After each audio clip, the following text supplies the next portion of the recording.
ETV Bharat Urdu में आपका खैर मकदम है। न्यूज टाइम की अहम खबरें।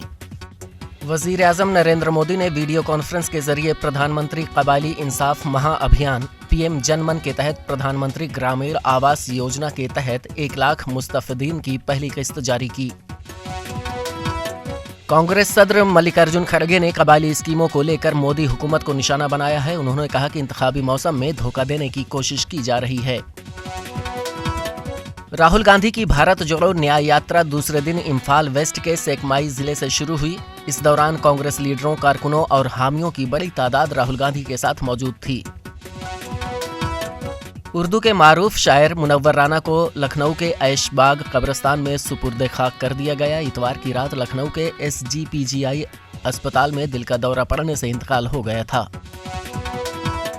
वजीर आजम नरेंद्र मोदी ने मुनव्वर राना के इंतकाल पर ताज़ियत का इजहार किया और कहा कि उन्होंने उर्दू अदब और शायरी में भरपूर ताउन किया है।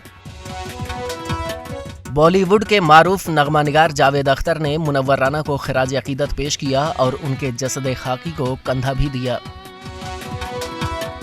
7 अक्टूबर से अब तक गजा में जारी इस्राएली बमबारी से शहीद फलस्तीनियों की तादाद 24,000 तजावुज कर चुकी है, जबकि 60,000 से ज्यादा अफराद जख्मी हुए हैं।